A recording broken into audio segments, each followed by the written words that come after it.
Hello everyone. So in this video we are going to discuss contributory negligence and composite negligence. As the term itself is suggesting, we are discussing certain aspects of negligence only. So negligence की definition अब भी याद रखनी है. Defendant owes a duty of care to the plaintiff and he has breached the duty due to which the plaintiff has suffered certain injuries. Now first of all, when we talk about contributory negligence, नाम से ही पता लग रहा है contribution involve है. Contribution किसका होगा? Of course the plaintiff himself. That means no doubt there is negligence. ठीक है, दोनों टर्म से पता लग रहा है, कॉम्पोजिट नेग्लिजेंस से भी कॉन्ट्रीब्यूटरी नेग्लिजेंस से भी, कि नेग्लिजेंस इन्वॉल्व है. But when we talk about contributory negligence, this means there is a contribution on the part of plaintiff as well. This means the conduct of the plaintiff is such that he is contributing to the negligence of the defendant. Defendant negligent है, defendant का act या उसका conduct वो negligent है, no doubt. But plaintiff भी उसमें अपना कुछ कॉन्ट्रीब्यूशन दे रहा है जिससे उसको एक हार्म सफर करना पड़ रहा है.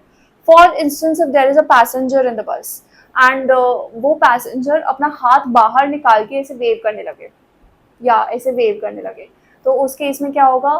There will be contributory negligence on the part of plaintiff. अब अगर वो किसी भी टाइप की इंजरी सफर करता है तो उसमें ऑफ कोर्स जो बस ड्राइवर और कंडक्टर होंगे उनकी लाइबिलिटी एब्सॉल्व नहीं होगी, बट यहाँ पर प्लेंटिफ का भी कंट्रीब्यूशन इन्वॉल्व होगा इन दैट पर्टिकुलर इंजरी और in that particular harm. Now if we talk about common law, in common law, contributory negligence is a complete defense. इसका मतलब ये है कि अगर ये प्रूव हो जाए कि जो प्लेंटिफ है उसका भी कंट्रीब्यूशन रहा है उस नेग्लिजेंस में, तो डिफेंडेंट पूरी तरह अपनी लाइबिलिटी से एब्सॉल्व हो जाता है.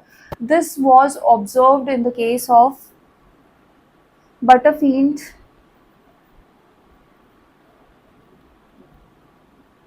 versus Forrester.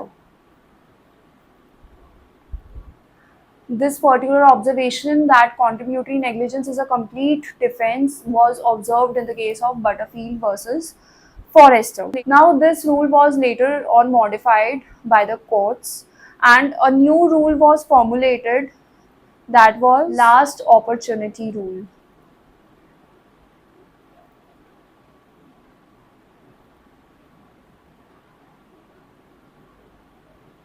Now this last opportunity rule stated that if there are multiple negligences involved, or if in a particular negligence there are multiple parties involved, then whichever party had the last chance to avert that particular act or to avert that particular risk, that party will be held liable for negligence. अगर मान लो किसी situation में defendant की negligence है but जो last negligent act है वो plaintiff के थ्रू हुआ है या जो कंट्रीब्यूशन है वो प्लेंटिफ के थ्रू हुआ है एंड उसके बाद डिफेंडेंट का नेग्लिजेंस इन्वॉल्व नहीं है, then in that situation plaintiff will be held liable for that negligence and not the defendant. He won't be liable for any kind of damages.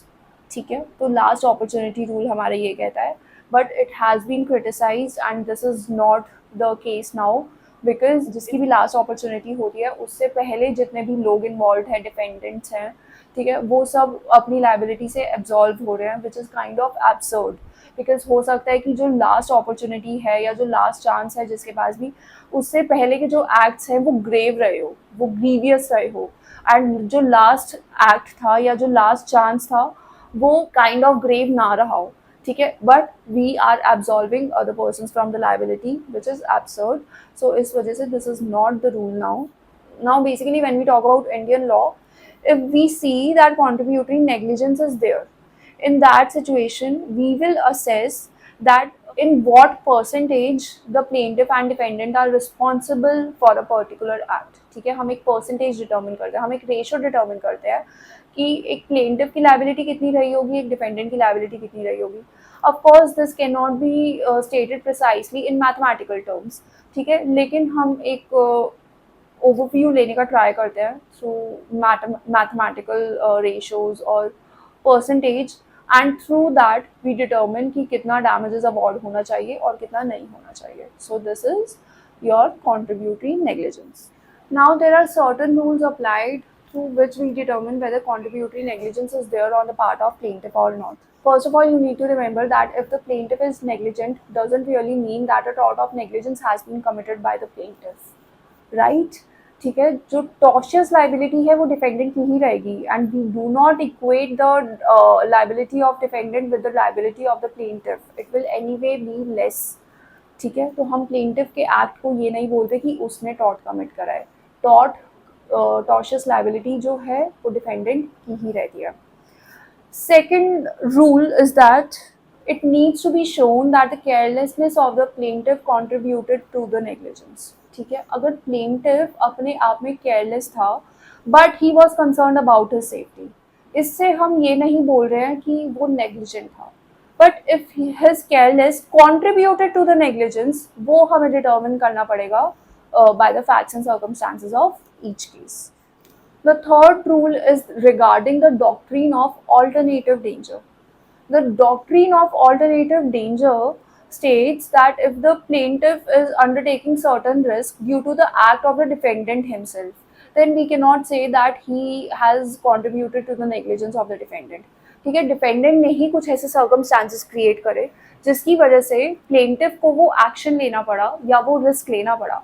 उस case में हम ये नहीं बोलेंगे कि कॉन्ट्रीब्यूटरी नेग्लिजेंस था plaintiff. Okay. The fourth rule is that we never say that a children's contributory negligence is there.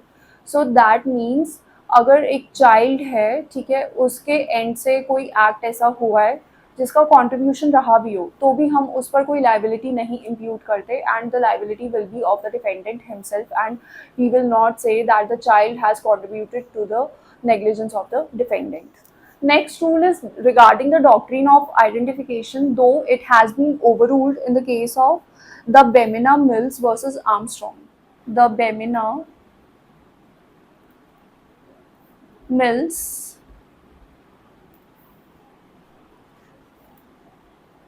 versus Armstrong. So doctrine of identification is basically overruled in this case, but we have to discuss it once, so that's why we are discussing. So in this doctrine of identification, if a tort has been committed by an independent contractor, ठीक है, कोई independent contractor है जिसे हमने hire किया है for certain kind of service, and उसने कोई टॉर्ट कमिट करा, then we are also identified with the independent contractor himself. ठीक है, तो इंडिपेंडेंट कॉन्ट्रैक्टर ने टॉर्ट कमिट किया है तो हमारी भी लाइबिलिटी क्या हो जाएगी, कॉन्ट्रीब्यूटरी नेग्लिजेंस वाली हो जाएगी if the tort has been committed by the independent contractor. But now this has been expressly overruled in this case of the Bemina Mills versus Armstrong. So basically these are the 5 rules through which we assess whether contributory negligence has been committed by the plaintiff or not. Now your next concept is composite negligence. Now in this case also we are seeing that there is negligence involved. तो of course negligence तो हुआ है, ठीक है, but अब उस negligence के लिए कौन कौन responsible है हमें ये देखना है. The term used here is composite negligence. That means we are talking about multiple tortfeasors. ठीक है, हम multiple tortfeasors की बात कर रहे हैं इस केस में. So if any tort is committed by 2 or more independent tortfeasors, ठीक है, इंडिपेंडेंट tortfeasors है, उन्होंने अपने अपने एंड से पर्टिकुलर एक्ट में कॉन्ट्रीब्यूशन दिया समहाउ, तो उस केस में हम बोलते हैं कि कॉम्पोजिट नेग्लिजेंस कमिट किया है उन दोनों ने या जितने भी डिफेंडेंट्स हैं उन्होंने, and they all are liable for the same. For instance, मान लो एक बस है और सामने से एक ट्रक आ रहा है, and the driver is driving the bus negligently. Similarly the truck driver is also driving the bus rashly. ठीक है, एंड दोनों आपस में कोलाइड कर दिया. Now in this case both the driver of the bus and the driver of the truck, both of them are negligent. ठीक है, तो हम यहाँ पर क्या बोलेंगे, दोनों के एंड से composite negligence है. ठीक है, and the sufferers here are the passengers of the bus. ठीक है, तो जो passengers है उनके context में composite negligence का doctrine apply होगा on the driver of the bus as well as the driver of the truck. Now in the English law, there are two categories of tortfeasors, that is joint tortfeasors and independent tortfeasors. But in Indian law, we have not made these two distinctions, and we simply keep all kind of tortfeasors in this category of composite tortfeasors. Now, regarding the nature of the liability of the tortfeasors, the liability of composite tortfeasors is both joint and several. Joint and several. ठीक है, जितने भी tortfeasors involved है सबकी liability होगी joint and several. Similarly, जितने भी tortfeasors है, they cannot take the defense that we should be liable only to the extent of our act. ठीक है, वो पूरे एक्ट के लिए रिस्पॉन्सिबल होंगे और वो ये डिफेंस नहीं ले सकते कि हमें सिर्फ अपने शेयर ऑफ एक्ट के लिए ही लायबल बनाया जाए. ठीक है, suppose there are multiple tortfeasors A, B and C and the D is plaintiff. अब D जो है वो A के अगेंस्ट भी सूट फाइल कर सकता है, B के अगेंस्ट भी सूट फाइल कर सकता है, C के अगेंस्ट भी सूट फाइल कर सकता है नेग्लिजेंस का, और he can file a suit against the three of them. ठीक है, वो किसी एक के अगेंस्ट भी कर सकता है सूट फाइल और वो तीनों के अगेंस्ट भी कर सकता है suit file. So this is your liability in context of composite negligence. So to summarize, we have discussed contributory negligence as well as composite negligence. When we say that contributory negligence is there, that means that the plaintiff has contributed to the negligence of the defendant, and when we say that composite negligence is there, that means the plaintiff was not negligent. Just remember, composite negligence में हम ये नहीं बोल रहे कि plaintiff की तरफ से भी कोई negligent act है, but there are more than one tortfeasors involved and उन सबके independent acts की वजह से एक negligent act commit हुआ है. ठीक है, या उन सबकी negligence की वजह से एक particular act commit हुआ है जिसकी वजह से plaintiff ने suffer करा है. So this is the key difference between contributory negligence and composite negligence. Thank you.